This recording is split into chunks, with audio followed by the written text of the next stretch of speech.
President Donald Trump বিশ্বের বিভিন্ন দেশের ওপর যে অতিরিক্ত শুল্ক আরোপ করেছিলেন, সুপ্রিম কোর্টের নির্দেশে এবার তা সংগ্রহ করা বন্ধ করছে আমেরিকা। স্থানীয় সময় মঙ্গলবার থেকে ট্রাম্পের আরোপিত শুল্ক নেওয়া বন্ধ করার ঘোষণা দেওয়া হয় বলে জানায় রয়টার্স। এরই মধ্যে আন্তর্জাতিক জরুরি অর্থনৈতিক ক্ষমতা আইনের অধীনে আরোপিত শুল্ক আদায় বন্ধ করে দেওয়ার কথা জানিয়েছে দেশটির কাস্টমস অ্যান্ড বর্ডার প্রোটেকশন। এদিকে ভিন্ন আইনের অধীনে নতুন করে বিশ্বব্যাপী প্রেসিডেন্ট ট্রাম্প 15% শুল্ক আরোপ করলেও মঙ্গলবার থেকে 10% কার্যকর হয়, যার ফলে নতুন মোড় নেয় এই শুল্ক যুদ্ধের। ভবিষ্যৎ হোক নিরাপদ, বিনিয়োগ হোক বিশ্বস্ত, আর আমার পছন্দ সল্ট বে। ওয়েলকাম টু সল্ট বে।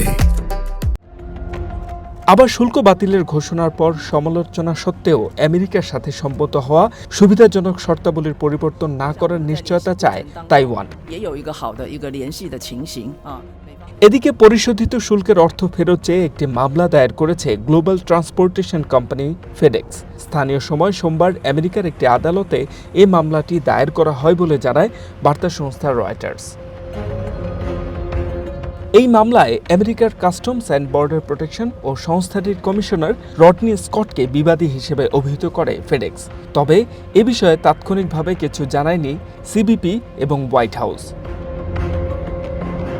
এর আগে গত শুক্রবার ট্রাম্পের বৈশ্বিক শুল্ক নীতি অবৈধ ঘোষণা করে আমেরিকার সুপ্রিম কোর্ট। এরপর থেকেই পরিশোধিত শুল্কের অর্থ ফেরত চাইতে শুরু করে বিভিন্ন প্রতিষ্ঠান। শুল্ক আদায় শুরুর পর থেকে এখন পর্যন্ত বিভিন্ন ব্যবসা প্রতিষ্ঠান থেকে $175 বিলিয়ন আদায় করেছে ট্রাম্প প্রশাসন। H M Ataullah, one international desk.